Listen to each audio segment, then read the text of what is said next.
네, 이렇게 선거전이 중반으로 접어든 가운데 후보들은 유권자의 절반이 몰린 수도권과 호남에서의 유세를 이어갔습니다. 한편 김용태 국민의힘 비대위원장이 제안한 배우자 토론을 두고도 신경전이 이어졌는데요.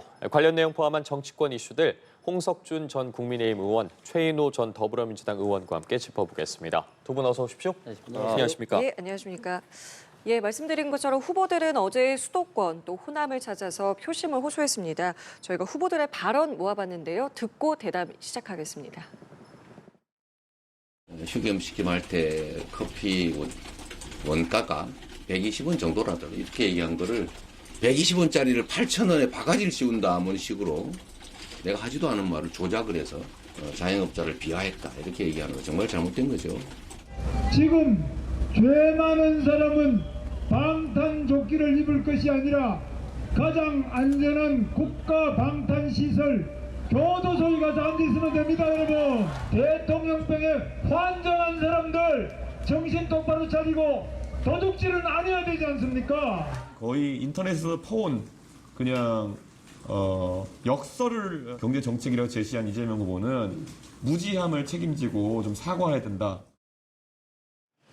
예, 후보별 목소리 모아봤습니다. 질문도 후보별로 좀 드려보도록 하겠습니다. 먼저 이재명 후보 같은 경우에는 지금 화면에서 본 것처럼 이제 자신을 둘러싼 이 커피 원가 120원과 관련해서 거듭 설명을 했어요. 그리고 사실은 이제 정면으로 반박한다 이런 모습도 좀 볼 수 있었는데 어떻게 보셨습니까? 충분히 좀 설명이 됐다고 보셨습니까?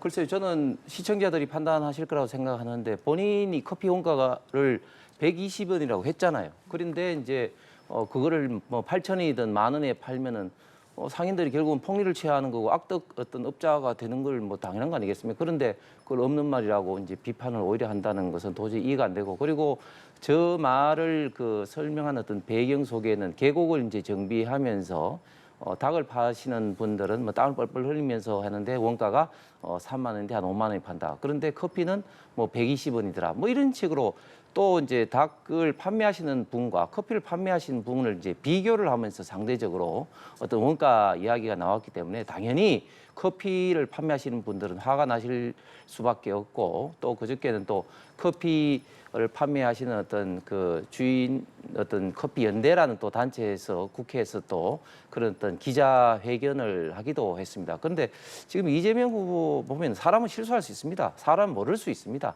그런데 실수하고 몰랐던 것을 솔직하게 인정을 하지 않고 오히려 그것을 문제제기한 상대방에 대해서 오히려 이제 반박을 하거나 아니면 무시를 하거나 아니면 또 허위사실 공표로 또 고발을 하고 있습니다. 허위사실 공표가 지금 행위되는 부분은 이제 뺀다고 지금 현재 민주당에서 법안까지 처리해서 지금 법사위까지 올라갔는데, 그럼 본인이 허위사실을 공표를 하는 것은 전혀 관계없고 상대방은 문제 제기를 하는 것조차도 또 허위사실 공표로 이야기를 지금 하는 것이 맞는 것인지, 저런 어떤 태도가 저는 마치 국민들에게 이제 내가 대통령이 됐으니까 까불지 마라 뭐 이런 어떤 좀 교만한 모습으로 보이지 않을까 생각을 합니다.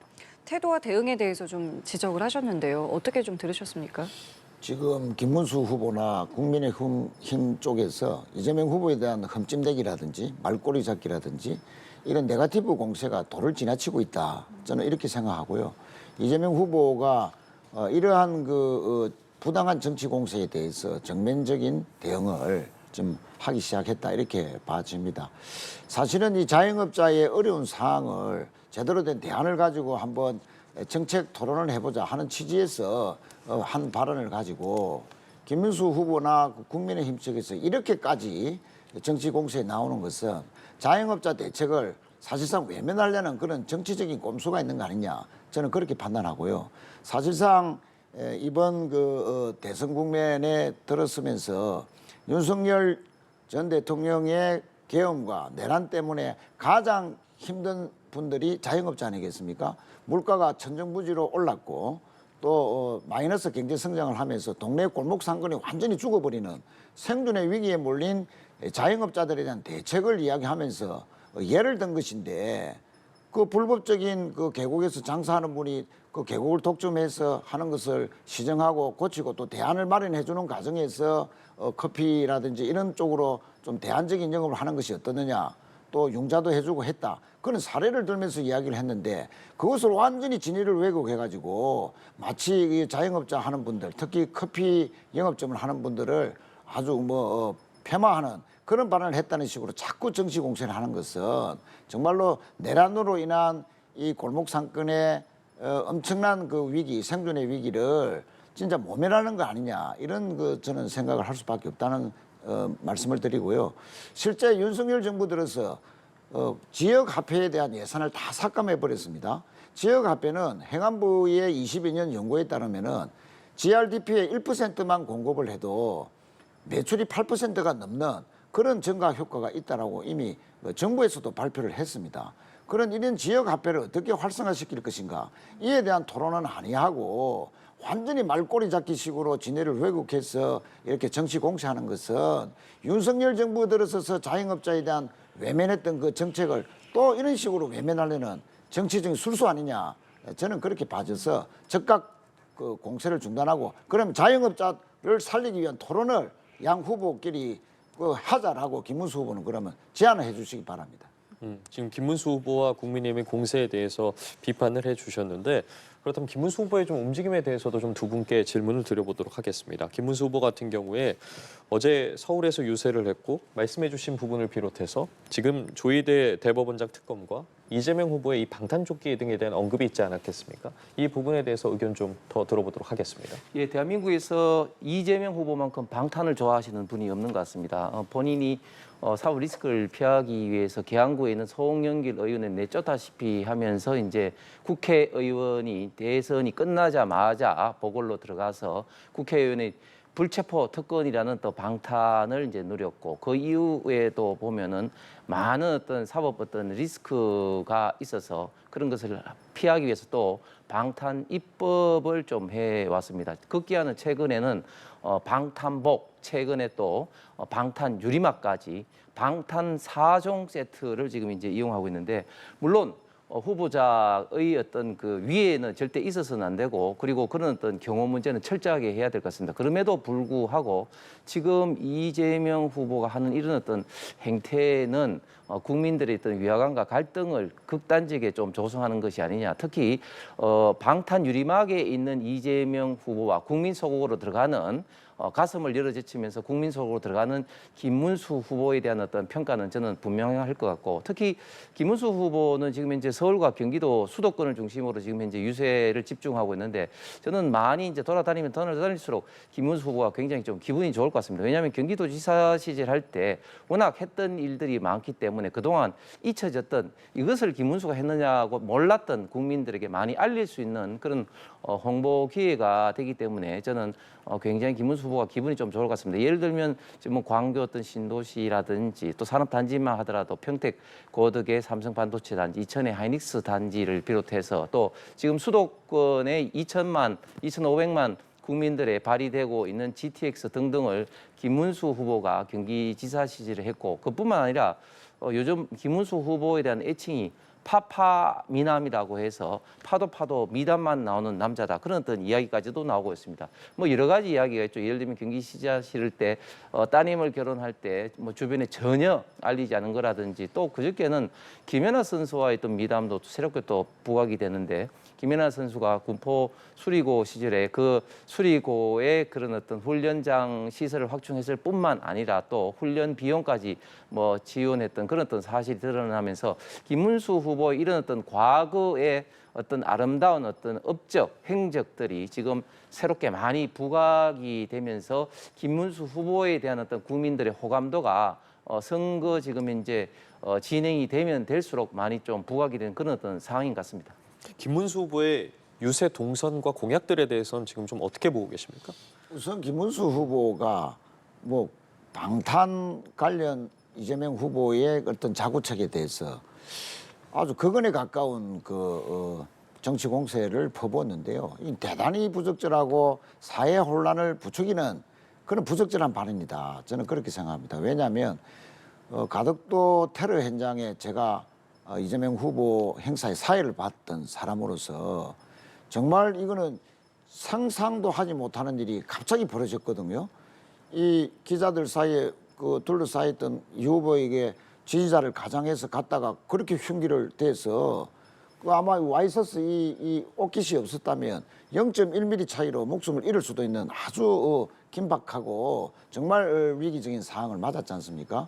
우리가 또 윤석열 전 대통령의 개임 이후에 사회가 더욱더 혼란스럽고 분열이 되고 또 이렇게 심화되고 있는 가운데 대선을 치르는데 서부지법 폭동 사태가 누가 예견을 했습니까?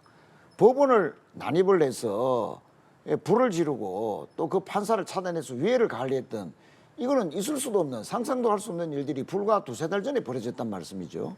자, 이런 상황에서 우발적이든 계획적이든 간에 후보에 대한 테러는 김문수 후보도 조심해야 될 것이고 이재명 후보가 이렇게 방탄을 하는 자구책을 경호 대책을 세우는 것에 대해서 이런 식으로 폐말을 한다는 것은 과연 그럼 김문수 후보가 그 테러에 대해서 그럼 방조한다는 것인지 그럼 사회 혼란을 부추긴다는 것인지 이런 비판에 대해서 어떻게 답을 할지 참 의아스럽다 하는 말씀을 드리지 않을 수가 없고요. 또 한 가지 또 말씀을 드리는 것은 조희대 대법원장에 대한 어떤 보호하듯이 하는 그런 옹호하는 발언을 하시는데 아니 윤석열 탈당하고 나니까 또 대법원장에 대한 또 사법부에 대한 옹호 이것을 나섰는지 참 좀 의아스럽고 안타깝다 하는 말씀을 드리지 않을 수 없습니다. 조희대 대법원장은 빛의 속도로 전원 합의체에 회부한 지 9일 만에 사실상 심리를 한 번만 하고 6만 페이지를 다 검토한 끝에 했다고 하지만 그것을 과연 제대로 된 심리가 이루어져서 재판을 했다고 누가 보겠습니까?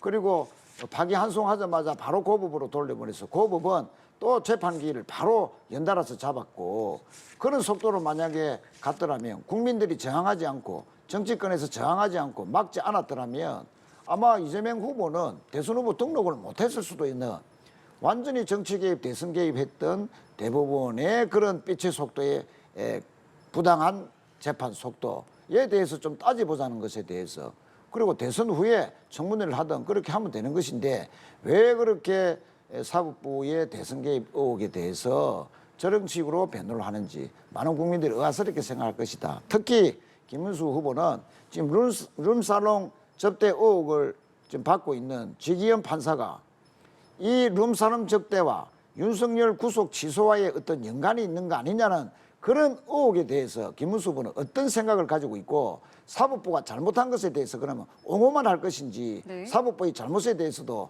정치권에서 책임 있는 그런 규명이라든지 또 책임을 물을 수 있는 조치 이런 것이 진행되는 것이 있다면 김문수 후보는 앞으로 어떤 입장을 피할 것인지 밝혀주길 바란다 하는 그런 개인적인 생각을 갖고 있습니다. 알겠습니다. 이번에는 두 후보 외에 이준석 후보에 대한 질문도 드려볼게요. 이준석 후보는 호남에서 유세를 이어갔고요. 이재명 후보의 이른바 호텔 경제학에 대한 공세에도 집중을 하는 모습을 보였습니다. 이 부분 어떻게 보셨는지 그리고 호남에서 상당히 좀 공을 들인 이 부분은 또 어떻게 보셨는지 듣겠습니다. 예, 이준석 후보가 아무래도 이제 광주에서 여러 가지 이제 활동을 하고 있는 것은 이제 광주에서 뭐 직접적으로 뭐 득표를 얼마만큼 하겠다 하는 것도 물론 의미가 있지만 그러나 가장 젊은 후보로서 지역을 그리고 계층을 통합한다는 그런 어떤 의미에서도 광주에서 저런 어떤 활동을 하지 않나 싶습니다. 특히 지금 TV 토론에서 봤듯이 역시 그 TV 토론이라든지 말은 우리 이준석 후보가 참 잘한다 하는 것을 다시 한번 국민들에게 또 인식을 시킨 계기가 되었고 이재명 후보의 정말 어떻게 보면 좀 어떤 논리의 어떤 허구를 정확하게 찝은 어떤 그런 어떤 점이 지난 어떤 토론에서도 굉장히 좀 돋보인 것 같습니다. 호텔 경제학이라는 게 참 어이가 없는 것이 결국은 어떤 노쇼를 하더라도 결국은 돈이 풀리면 도움이 된다 그런 어떤 논리인데 물론 돈의 어떤 흐름, 돈이 풀리는 그런 것을 어떤 강조하겠다는 그런 어떤 취지로 했지만 그러나 뭐 경제학을 좀 아는 저로서는 정말 어떤 무식의 소치다 이런 어떤 생각을 하면서 예를 들면 이제 그런 어떤 논리라 하더라도 드러나는 문제점 그러면 노쇼를 당한 호텔은 그러면 어떻게 됩니까? 결국 파산이 될 수밖에 없는 것이죠. 그리고 소위 말해서 경제학에서 한계 소비 성향이라고 해서 예를 들면 본인이 100원을 벌면 100원을 다 쓰는 게 아니죠. 뭐 저축을 한다든지 그렇기 때문에 소비를 하는 것은 일부분밖에 하지 못하는데 그런 것도 깡그리 다 무시를 하면서 그렇게 이제 설명을 하고 있습니다. 그런데 더 큰 문제는 뭐냐면 이런 어떤 문제점을 제기한 부분에 대해서 너무 극단적인 어떤 비유다 하면서 아예 상대방을 무시를 한다든지 하는 이런 어떤 태도가 문제가 되는 것이죠.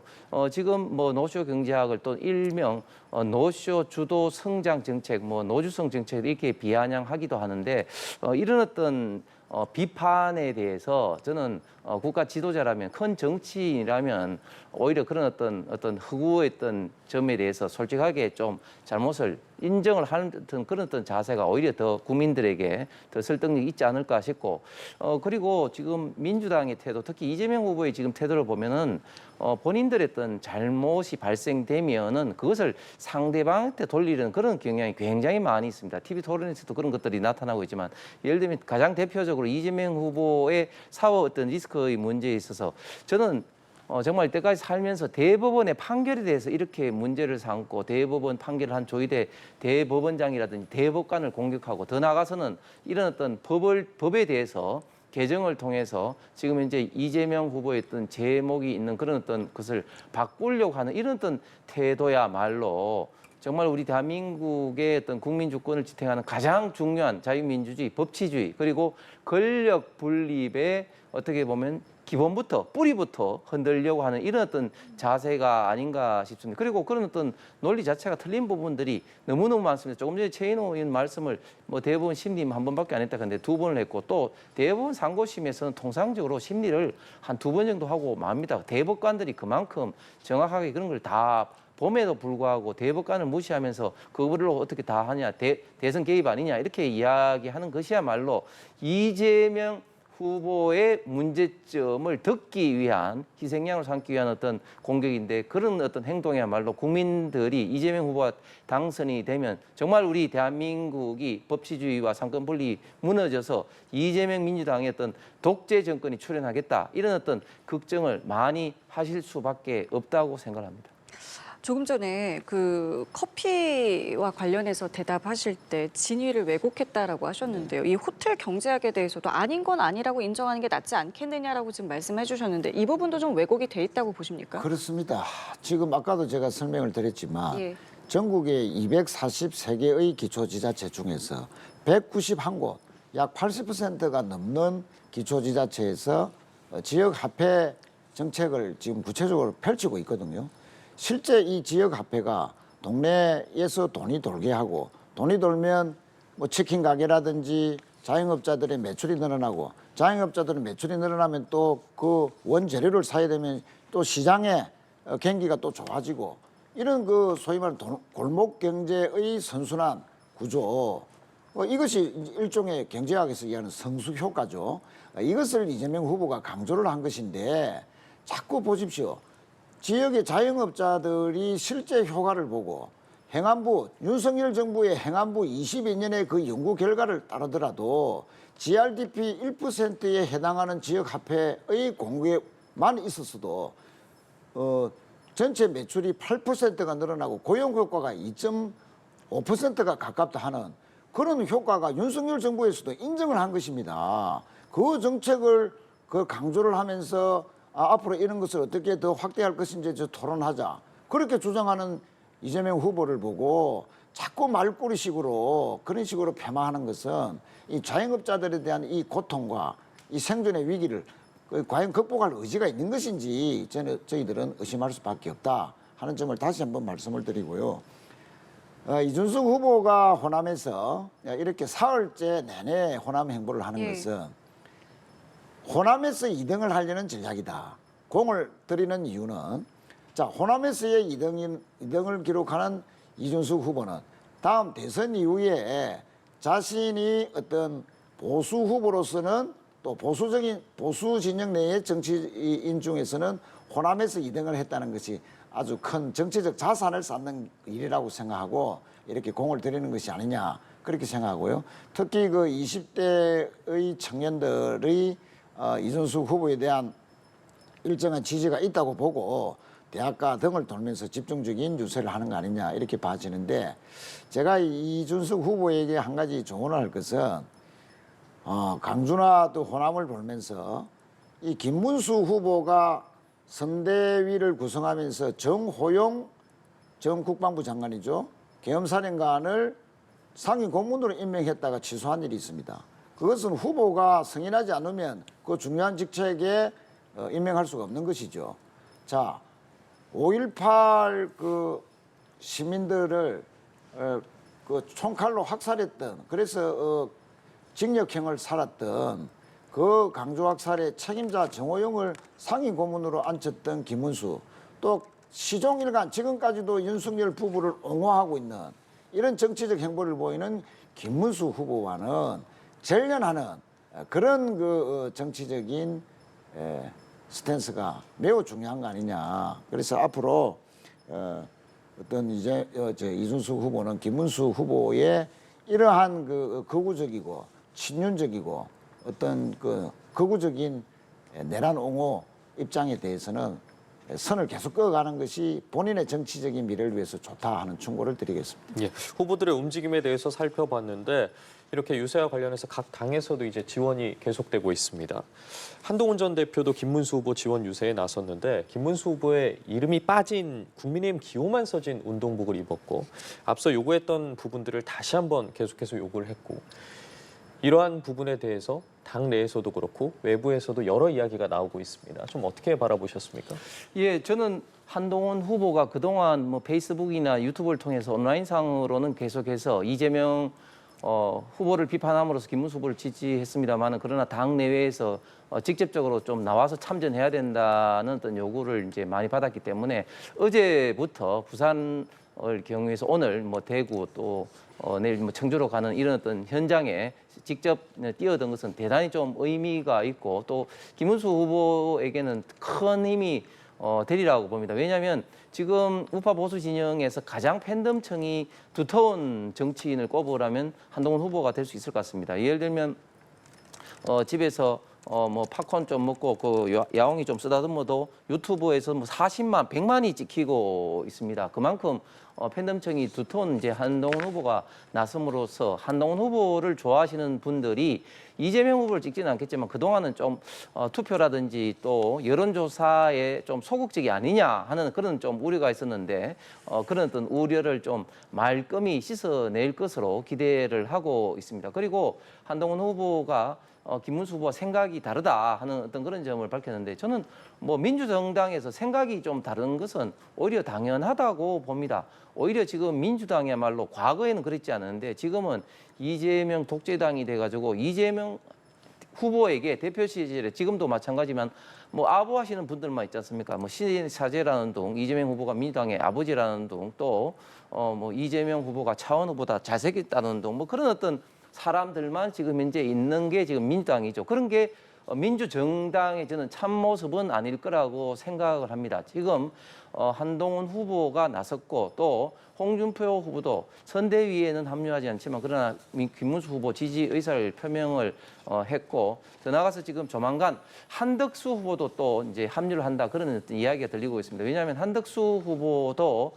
본인이 주장하셨던 3년 임기 단축과 개헌을 지금 김문수 후보가 100% 받았기 때문에 참전하지 않을 그런 명분이 지금 없을 것 같습니다. 이제 본격적으로 이제 우파 보수 진영이 이제 갖춰진 만큼 대선 21대 대선은 지금부터가 이제 본격적인 어떤 싸움이 아니겠나 생각을 합니다. 알겠습니다. 자, 이렇게 후보들의 움직임까지 저희가 쭉 살펴봤고요. 어제 김용태 국민의힘 비대위원장이 배우자 토론회를 제안을 했는데요. 관련된 내용도 저희가 목소리 준비해봤습니다. 발언 함께 들어보시죠.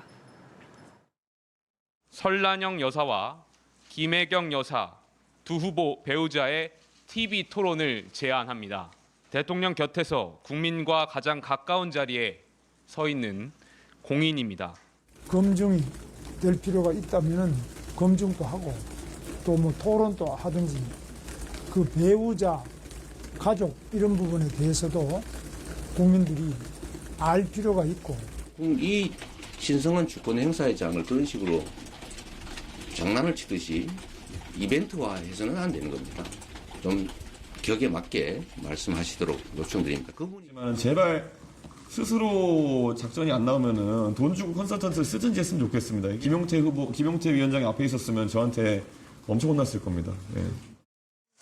예, 김용태 위원장의 설명은 이렇습니다. 그러니까 이게 국민의 알 권리 차원에서 토론회가 필요하다라는 건데요. 이 제안에 대해서 어떻게 보셨는지도 궁금하고 한동훈 전 대표에 대해서도 하실 말씀 있으셨다고. 예, 같이 말씀해 주시죠. 그렇습니다. 한동훈 대표에 대해서 잠시만 설명을 드리면 따로 유세. 이것은 이명박 대통령 후보 시절에 경선을 치렀던 아주 치열하게 경선을 치렀던 박근혜 후보도 박근혜 경선 탈락자도 따로 유세를 했습니다.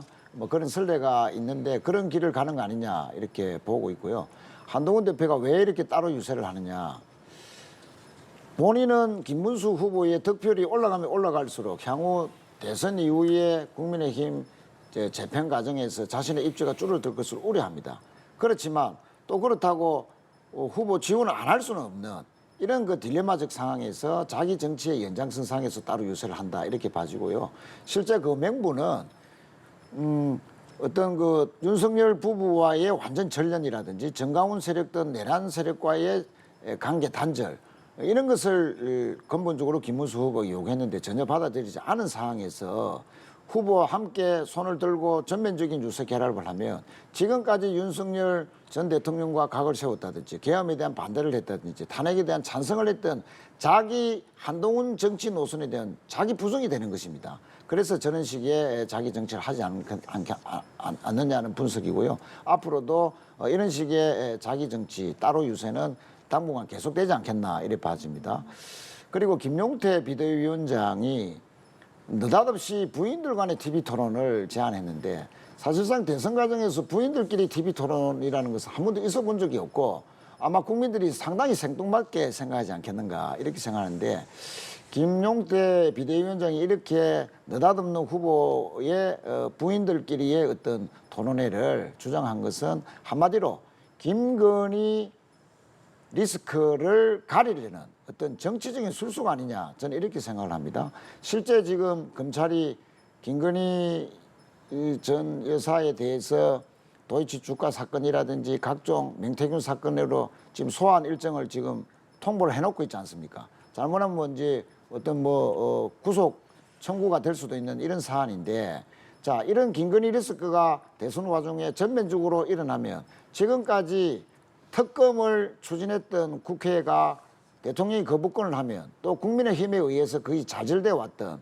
이런 과정들이 다시 환기가 되면서 국민의힘 또 친윤 김문수 후보는 지금까지 김건희를 정치적으로 보호하려 했다 하는 것이 극적으로 다시 부각되는 것을 두려워해서 이런 식의 부부끼리의 어떤 TV 토론으로 정치적으로 치안시키려는 그런 정치적인 꼼수가 아니냐 저는 그렇게 생각하고 이 젊은 김용태 위원장 가장 최연소라는 개혁의 어떤 이미지를 가진 김용태 비대위원장이 이렇게 김건희 여사의 리스크를 정치적으로 이렇게 꼼수로서 가리려는 그런 정치적인 어떤 술수 어린 제안을 했다는 것에 대해서 상당히 서글프다 안타깝다는 말씀을 드리고 지금이라도 김용태 비대위원장은 국민의힘이 합리적인 보수, 개혁적인 보수로 가는 데 있어서 자기 목소리를 전면에 나서서 내세우는 것이 당에도 도움되고 또 김용태 비대위원장 자신의 정치적인 미래에서라도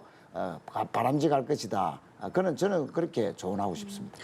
저희가 조금 전에 목소리 모아봤던 곳에서 이준석 후보는 이런 이야기를 했죠. 김용태 위원장이 만약에 내 앞에 있었으면 저한테 엄청 혼났을 겁니다라는 이야기를 했어요. 예. 근데 이것을 두고 이제 한동훈 전 대표는 이거는 국민의힘을 모욕하는 것이다라고 이야기를 했는데 글쎄요. 일단은 이준석 후보의 저 발언에 대해서도 여쭤보고 싶고 이 김용태 위원장이 제안한 이 내용에 대해서는 또 어떻게 생각하셨는지도 같이 여쭤보겠습니다. 예, 그만큼 또 이준석 후보가 또 김용태 비대위원장과 좀 친했죠. 한때 예. 천하 용인이라는 어떤 이름으로 불릴 정도로 굉장히 좀 친했고 이준석 후보가 탈당을 하고 개혁신당에 갈 때 김용태 비대위원장도 가는 게 아니냐 추측이 많았습니다. 그런데 김용태 비대위원장은 이제 당에 남아서 지금 이제 국회의원으로서 비대위원장으로서 맹활약을 하고 있는데 그렇기 때문에 저런 이야기를 했지만 그러나 지금은 김용태가 이준석하고 좀 친했던 어떤 후배 정치인이 아니라 지금 국민의힘의 비대위원장이기 때문에 좀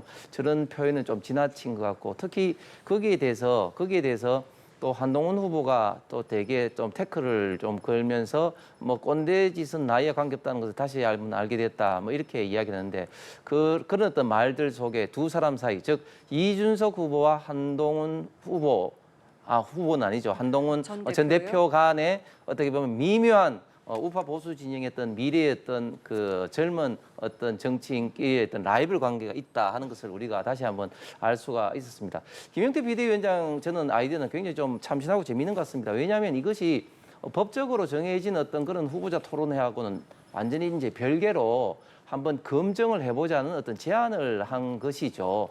왜냐하면 민주당이 얼마나 김건희 여사에 대해서 공격을 많이 했습니까? 그리고 민주당에서 김혜경 여사 역시 과거에 영부인도 이제 공인이기 때문에 검증을 해야 된다고 본인도 말씀을 했습니다. 그때는 검증을 하는 것이 당연하고 지금 검증을 하기 위해서 토론이라는 형식을 빌어서 그게 뭐 굳이 토론은 뭐 할 필요는 없겠지만 검증을 그러면 어떤 방식으로 할 것인지 이제 토론의 형식으로 제안한 것에 대해서 그것은 뭐 말도 안 되는 소리다 이렇게 무시하는 것은 과거 입장하고 지금 입장하고 너무 다른 것이죠. 그런데 왜 이렇게 민주당이 피하냐? 저는 지금 김혜경 여사가 잘하신 것처럼 배소연 또 조명은 씨를 통해서 공무원들을 마치 산호비 부리듯이 부리고 또 그런 사람들을 통해서 법카를 뭐 샌드위치라든지 마구마구 이제 법카를 이제 유용을 하고 특히 더 나가서 또 공직선거법도 항소심에서 지금 이제 150만으로 판결을 받았던 이런 어떤 부정적인 이미지가 다시 한번 국민들에게 소환될까 봐 지금 피하는 것이 아닌가 생각을 합니다. 저는 이런 어떤 것들이 2007년도 미국에서도 유사하게 있었던 어떤 그런 사례도 있었던 만큼 이번이 아니더라도 앞으로 우리 대한민국 정치에 있어서 선거에 있어서는 한 번쯤 형식을 떠나서 한번 생각해 볼 만한 어떤 그런 어떤 이슈는 되는 것 같습니다. 예, 알겠습니다. 그리고 후보들만큼이나 이 발언에 좀 관심이 가는 인물이 있습니다. 바로 홍준표 전 시장인데 국민의힘에서 홍 전 시장을 설득하러 특사단까지 보냈는데 오늘 새벽이었습니다. 홍 전 시장 모두 돌아갔다. 대선 끝난 후에 돌아간다는 입장은 변함없다라고 이야기를 했거든요. 이 내용과 관련해서 두 분께 좀 짧게 여쭤보겠습니다. 좀 어떤 의미로 해석해야겠습니까? 네, 뭐 대선 후에 한국에 귀국한다. 이것은 대선에 개입 안 한다. 김문수 후보 지원할 의사가 없다. 뭐 이런 입장을 확실하게 밝힌 것으로 보고요. 저렇게 말한 배경에는 홍준표 전 시장은 김문수 후보로는 이번 대선은 이기기가 불가능하다라는 판단을 한 것으로 보입니다.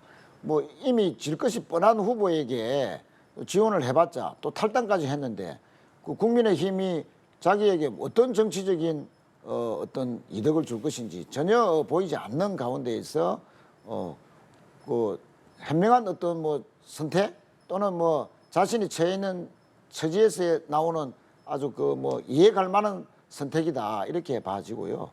오히려 저는 탈당하니만큼 본인이 어떤 정치적으로 모색을 하든 또는 개인적인 어떤 막 입지에 따른 뭘 어떻게 해결을 하려 하든 간에 당선 가능성이 높은 후보와의 어떤 우호적인 분위기를 만들면서 선거 막판에 본인의 처신을 정해가지 않을까 저는 그렇게 생각합니다.